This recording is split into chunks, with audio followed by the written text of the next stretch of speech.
भोजपुरी की नई जानकारी के लिए हमारे साथ जुड़े। ये लाल रंग का सब्सक्राइब बटन क्लिक करें और बेल आइकन को दबाएं, जिससे नई वीडियो की जानकारी आप तक पहुंच जाए। जान लीजिए, सब्सक्राइब करना बिल्कुल फ्री है। फिल्म हम हैं हिंदुस्तानी देखने वाले ये 5 बातें जान ले। जी हाँ दोस्तों, आपको बता देना चाहते अभिनेता खेसारी लाल यादव और काजल राघवानी की मेहनत अब रंग लाने का समय आ गया है।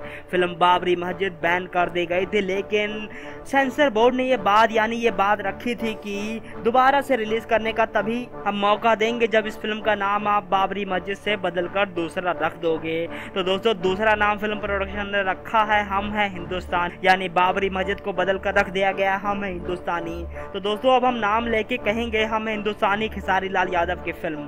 तो दोस्तों, हम आपको आज 5 बातें बताने जा रहे हैं, 5 खास बातें जो कि खेसारी लाल यादव की फिल्म हम है हिंदुस्तानी के बारे में है। तो जो सबसे पहली और सबसे बड़ी बात है, इस फिल्म में हिंदू मुस्लिम के प्रति एक प्यार का अनुभव दिखाया जाएगा, जिसमें सुपरस्टार लड़की के किरदार में नजर आएंगी काजल राघवानी। दोस्तों, काफी अच्छा कॉम्बिनेशन होगा और बहुत ही अच्छा दोनों तरफ का प्यार देखने को मिलेगा।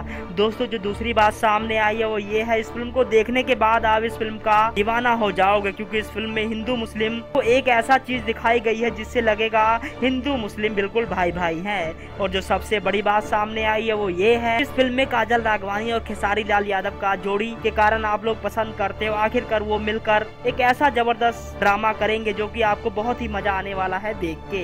और दोस्तों, आपको बता देना चाहते हैं अभिनेता खेसारी लाल यादव और काजल राघवानी का जबरदस्त कॉम्बिनेशन हमें इस फिल्म में देखने को मिलेगा। और दोस्तों, बहुत ही जबरदस्त गाने हैं इस फिल्म के, जो कि हमें जल्द से जल्द देखने को मिल जाएगा। दोस्तों, आपको हम बता देना चाहते हैं इस फिल्म की जो खास कारण वो ये है, हिंदू मुस्लिम एक के प्रति दिखाना चाहते हैं फिल्म प्रोडक्शन। और दोस्तों, खेसारी लाल यादव इस फिल्म से बहुत ऊपर तक यानी नंबर 1 की गति पर आ सकते हैं। और दोस्तों, हम आपको बता देना चाहते हैं इस फिल्म को अजय देवगन को पहले मिला था, लेकिन अजय देवगन ने इस फिल्म को करने से मना कर दिया। उसके बाद खेसारी लाल यादव ने इस बड़ी फिल्म में हाथ डाला। धन्यवाद।